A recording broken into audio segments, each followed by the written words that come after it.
inspired me to apply to study in Australia. First of all, my relatives, because uh, they've encountered a lot of great opportunities out there, and it inspired me to pursue it.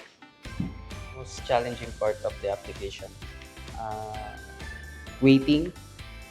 Ilang buwan din kasing kaming naghintay ng resulta sa embassy kung approve nga ba or hindi. May times na parang mukhang wala na, pero salamat sa Diyos at buti natupad at na-approve yung student visa na in-apply po namin. Third question, how did you feel when you found out that your application was approved?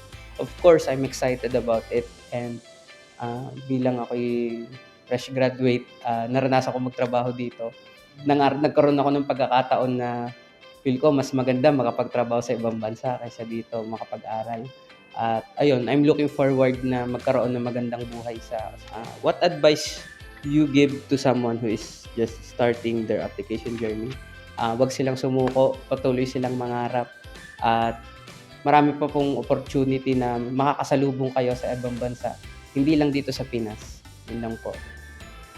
Hello everyone, I'm excited to announce to all of you that my student visa has just been approved to study in Australia with the help of my parents, especially my mom, through Fly Now Pay Later program of Success Educational Consultancy Services.